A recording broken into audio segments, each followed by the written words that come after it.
बहू के आते ही घर में झगड़ा और कलेश होने लगे थे, क्योंकि बहू को अपने मायके से आई चीज़ों पर बहुत घमंड था। वह अपनी सास को नीचा दिखाया करती थी। जब भी रोहिणी जी अपनी बहू की कोई भी चीज़ को यूज करती तो उन्हें ताना देती कि क्या आपने कभी जिंदगी में उसे यूज किया है।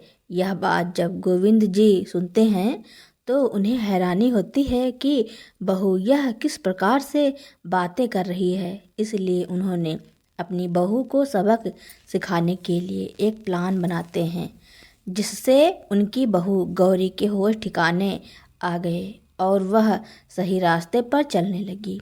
मई जून की चिलचिलाती धूप में छत से कपड़े उतार कर आई रोहिणी जी गर्मी से हाल बेहाल हो गईं। रसोई में रखे फ्रिज से पानी की ठंडी बोतल निकालकर गिलास में पानी पीने के लिए डाल ही रही थी, तभी उनकी बहू गौरी रसोई में आई और अपनी सास को ठंडा पानी पीते हुए देखकर चिढ़ गईं।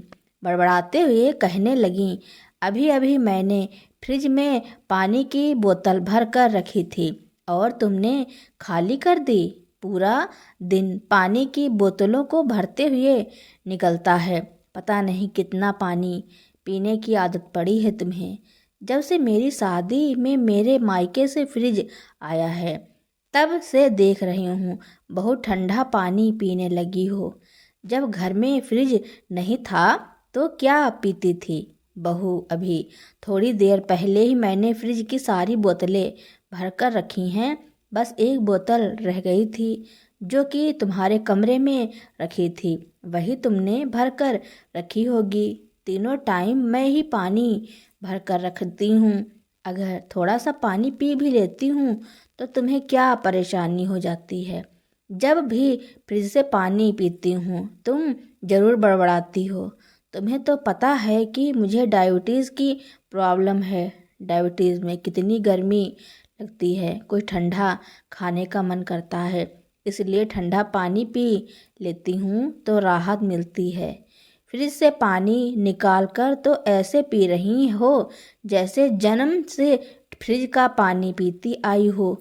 मेरे मायके से फ्रिज आ गया है इसलिए ठंडा पानी पीने को मिल रहा है, वरना नल का पानी भर भर कर पीती रही हो और अब मुझे ठंडे पानी की धौंस दिखा रही हो। और क्या कह रही थी? पानी की बोतलें तुमने भर कर रखी हैं तो कौन सा एहसान कर दिया? पानी की बोतल भरकर पीती भी तो तुम हो, दिन भर पानी पीती रहती हो। तुम्हारी इस आदत का मुझे कुछ ना कुछ करना पड़ेगा। परेशान हो गई हूँ दिन भर तुम्हारे फ्रिज खोलने की आदत से। इतना तो बच्चे भी फ्रिज नहीं खोलते हैं जितना दिन भर तुम फ्रिज के सामने खड़ी रहती हो। बहू की कड़वी बातें सुनकर रोहिणी जी के गले से अब वह ठंडा पानी नहीं उतर रहा था। फ्रिज की बोतल का ढक्कन वापस से बंद कर देती हैं, फ्रिज में रख देती हैं। गर्मी के मारे रोहिणी जी पसीना पसीना हो रही हैं। कमरे में आकर बैठ गईं और अपने पति से कहने लगीं, कितनी बार तुमसे कहा है कि मेरे लिए एक मटका खरीद लाओ, लेकिन तुम मेरी एक बात नहीं सुनते हो। मुझे जब देखो तब बहू फ्रिज का पानी लेने से मना कर देती है। अरे भगवान, मैं 4 दिन पहले ही बेटे के साथ बाजार गया था। उधर मटकी की बहुत सारी दुकानें थी। मैंने बेटे से कहा भी था कि तुम्हारी माँ ने एक मटका लेने के लिए कहा है। कह रही थी कि गर्मियों में ठंडा पानी पीना बहुत अच्छा लगता है। उसने यह कहकर मना कर दिया। अरे पापा, आप भी कैसी बातें करते हो? ठंडा पानी पीने के लिए घर में फ्रिज तो है, फिर मटके की क्या ज़रूरत है? और आपको तो पता है हमारा किचन कितना छोटा है, मटका रखने की जगह नहीं है। यह कहकर बेटे ने मटका नहीं खरीदने दिया। ठीक है, लेकिन अब मैं कह रही हूँ कि मेरे लिए एक मटका खरीद लाओ। अगर किचन में मटका रखने की जगह नहीं है तो मैं अपने कमरे के एक कोने में मटके को रख लूँगी।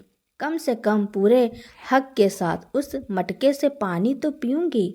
और जब भी फ्रिज खोलती हूँ बहू फटाक से रसोई में आ जाती है और फ्रिज का पानी लेते हुए देखती है तो कुछ ना कुछ बड़बड़ा देती है।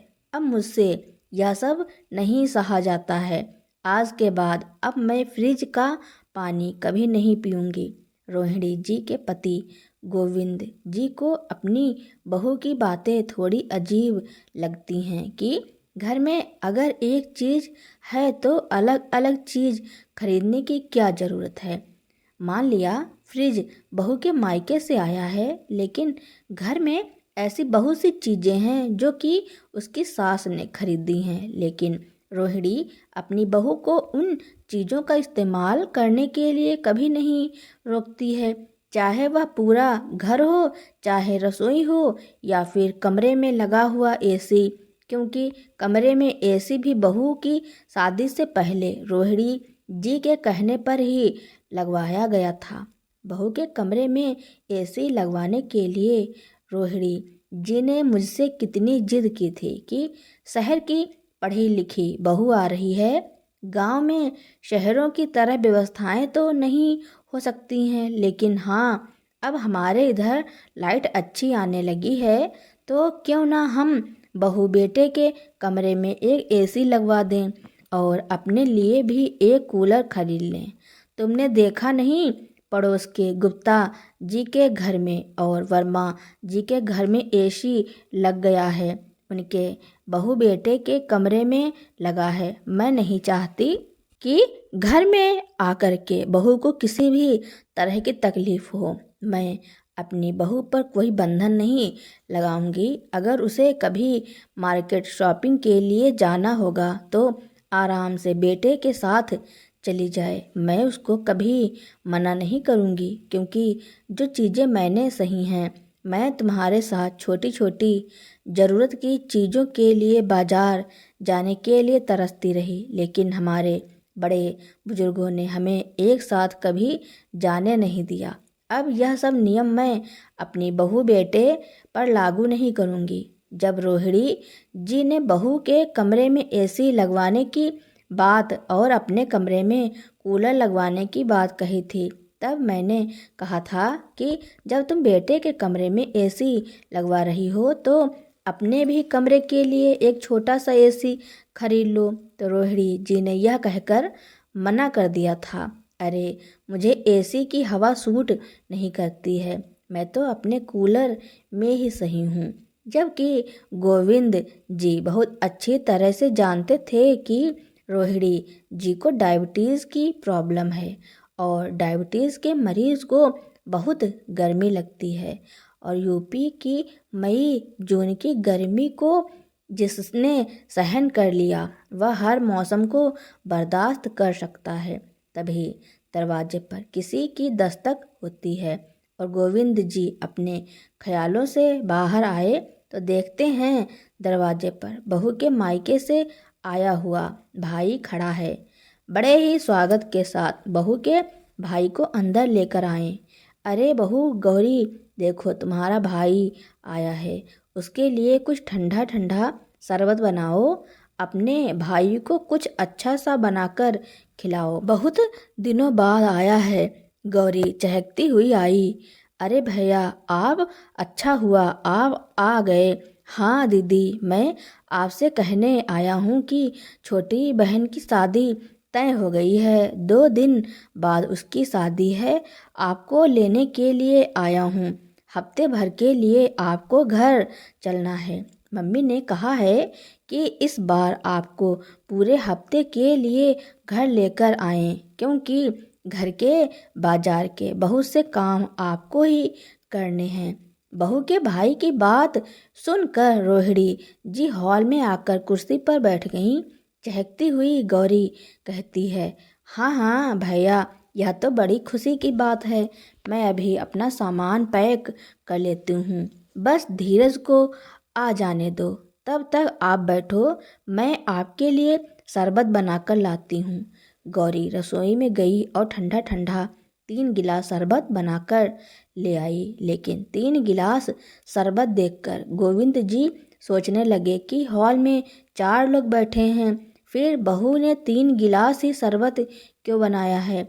हो सकता है कि बहू को नहीं पीना हो, लेकिन यह क्या, अपने भाई को और मुझे 1 गिलास शरबत देने के बाद 1 गिलास खुद बहू ने उठा लिया और अपनी सास को जूठा भी नहीं पूछा। यह देखकर गोविंद जी को बहुत बुरा लगा कि सच में बहू रोहिणी जी के साथ बहुत ही भेदभाव करती है। अरे किसी के सामने अपनी सासू माँ को थोड़ा बहुत सम्मान दे दिया करे। गोविंद जी इशारे से रोहिणी जी को पूछते हैं, तुम शरबत पियोगी? मेरा पीने का मन नहीं है। लेकिन रोहिणी जी मना कर देती हैं कि नहीं, आप पी लो। अपने सास ससुर के इशारे को देख करके गौरी अपने ससुर जी से कहती है, पापा जी, मैंने माँ जी के लिए शरबत इसलिए नहीं बनाया क्योंकि मैंने माँ जी को कमरे में यह कहते हुए सुन लिया था कि अब वह मेरे फ्रिज का पानी कभी नहीं पिएगी।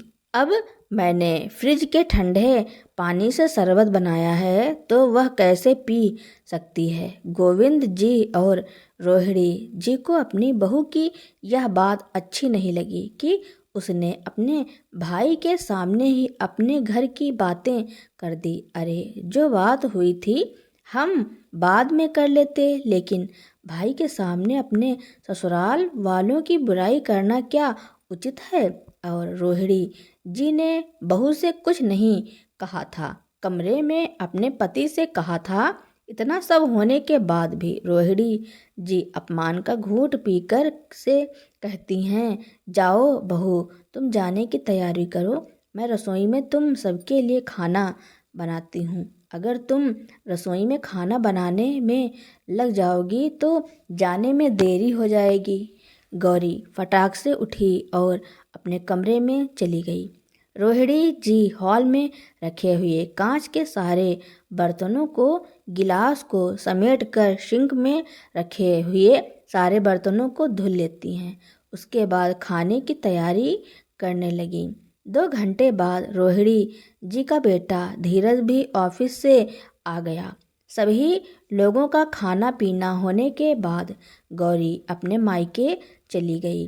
रात के समय गोविंद जी अपने बेटे से कहते हैं, बेटा, मेरे जिस अकाउंट में पेंशन के पैसे आते हैं उसका एटीएम कार्ड तुम्हारे पास ही है। कल मुझे एटीएम कार्ड दे देना, उसमें से मुझे कुछ पैसे निकालने हैं। बेटा भौहें चढ़ाते हुए कहता है, एटीएम कार्ड क्या करना है एटीएम कार्ड का? अभी 15 दिन पहले 1 तारीख थी, मैंने तुम्हें खर्चे के लिए 8,000 रुपये दिए थे। क्या सारे पैसे खर्च कर दिए तुमने? हाँ बेटा, वह कम ही पड़ जाते हैं, अगर कभी कुछ लेना हो तो खरीद नहीं पाते। तुमसे कहते हैं तो तुम मना कर देते हो, इसलिए मैं चाहता हूँ कि तुम मेरा एटीएम कार्ड दे दो। मुझे जो कुछ लेना होगा, जितने पैसे निकालने होंगे निकाल लूँगा। क्या पापा, तुम्हें मुझ पर भरोसा नहीं है क्या, जो अपना एटीएम कार्ड मुझसे मांग रहे हो?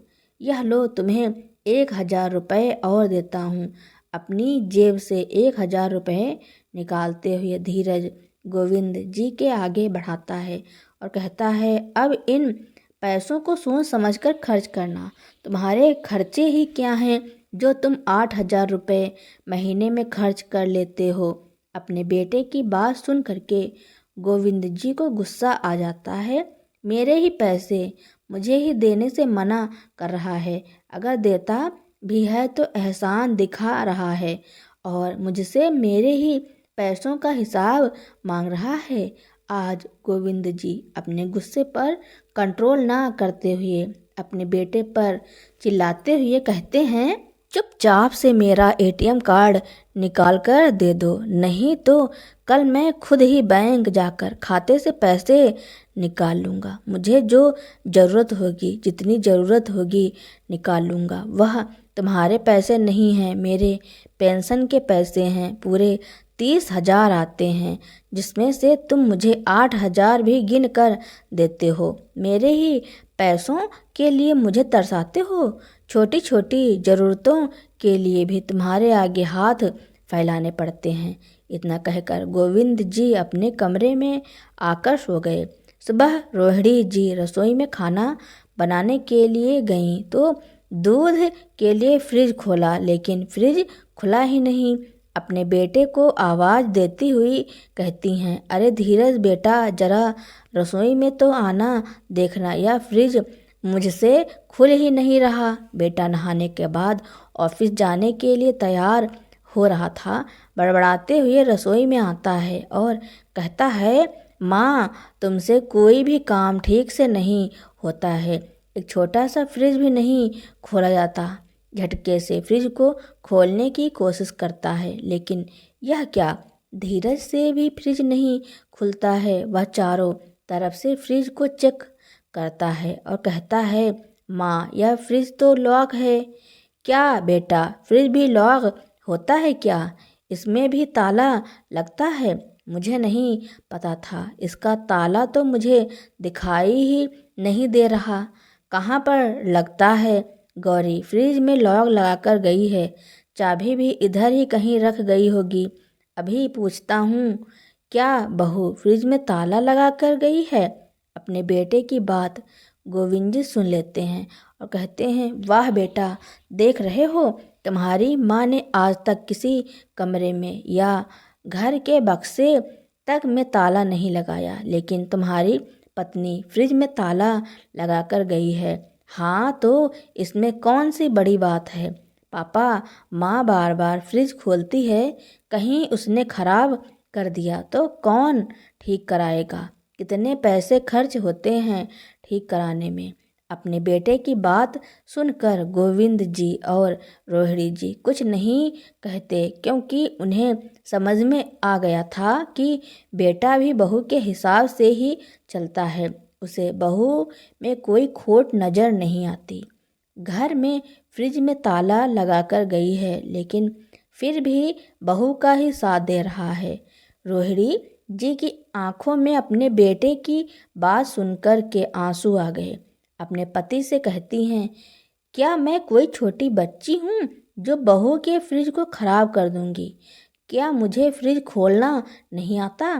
भले ही मेरे घर में पहले फ्रिज नहीं था, लेकिन मैं इतनी भी बच्ची नहीं थी हूँ कि किसी चीज़ को कैसे इस्तेमाल करना है यह न जानूँ। बहू के ताला लगाने पर और बेटे के एटीएम कार्ड ना देने पर गोविंद जी को गुस्सा आ रहा था, इसलिए वह नहाकर नाश्ता करने के बाद अपने कमरे में रखे बैग में कुछ कागज़ों को लेने लगे।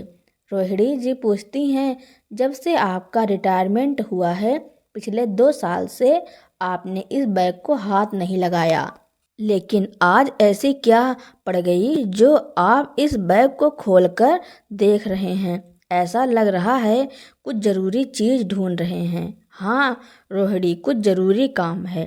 दोपहर तक उस काम को निपटा कर आता हूँ। तुम दोपहर में खाना तैयार रखना।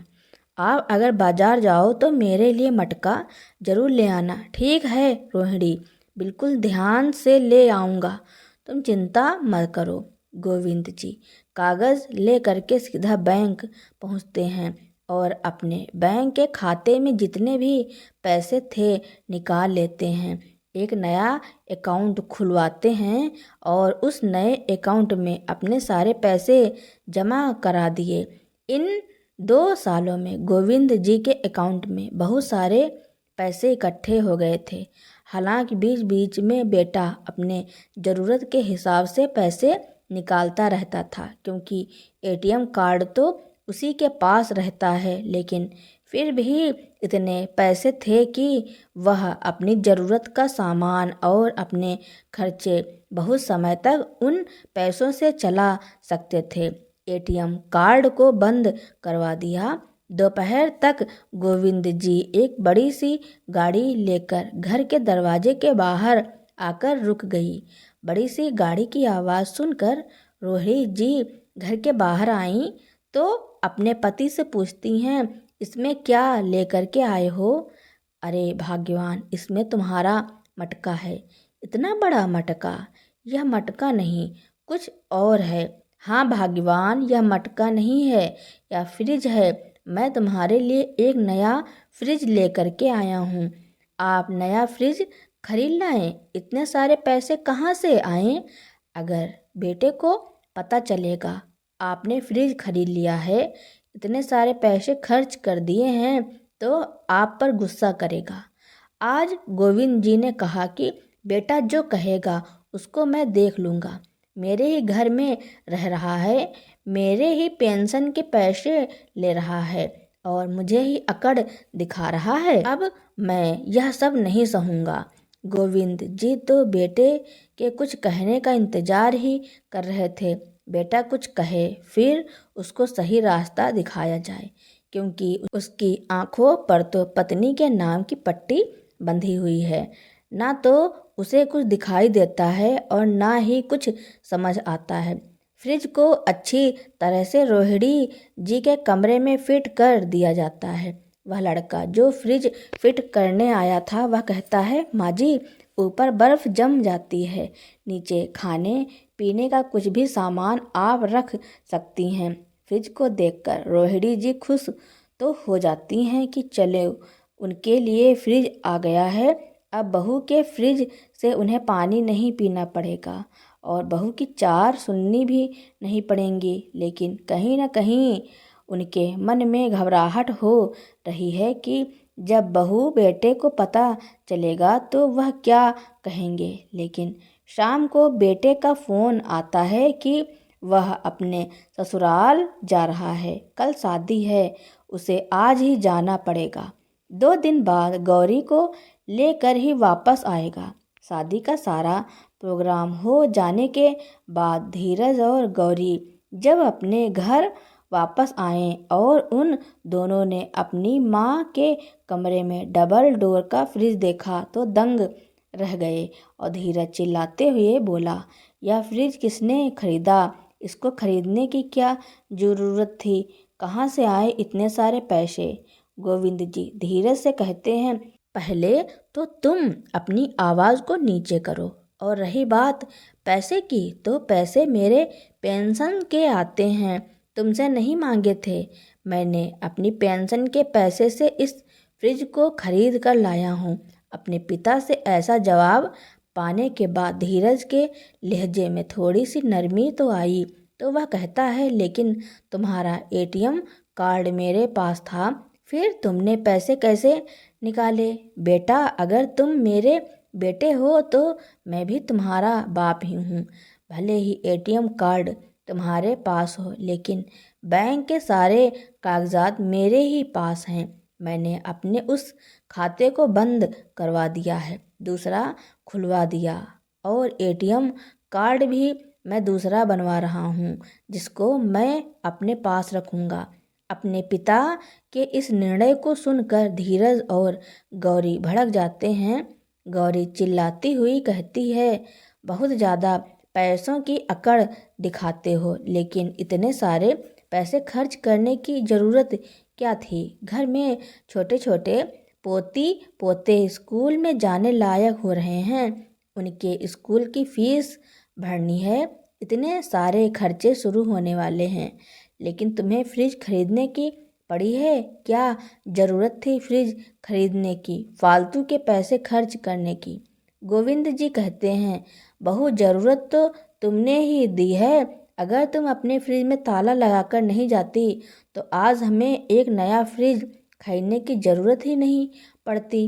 पहले मैंने सोचा था कि रोहिणी के लिए एक मटका ले आऊँगा, लेकिन जब तुम फ्रिज में ताला लगा कर गई तो मैंने अपना निर्णय बदल लिया। जब देखो तुम अपनी सास को अपने फ्रिज को लेकर के अपमान करती रहती हो, इसलिए आज मैंने उसके लिए एक नया फ्रिज खरीद दिया है। पूरे हक के साथ वह अपने फ्रिज से पानी पिएगी तो कभी भी अपनी चीज़ सामान की अकड़ हम लोगों को दिखाना मत। वैसे तो पूरा घर और तुम सब लोग हमारे ही हो।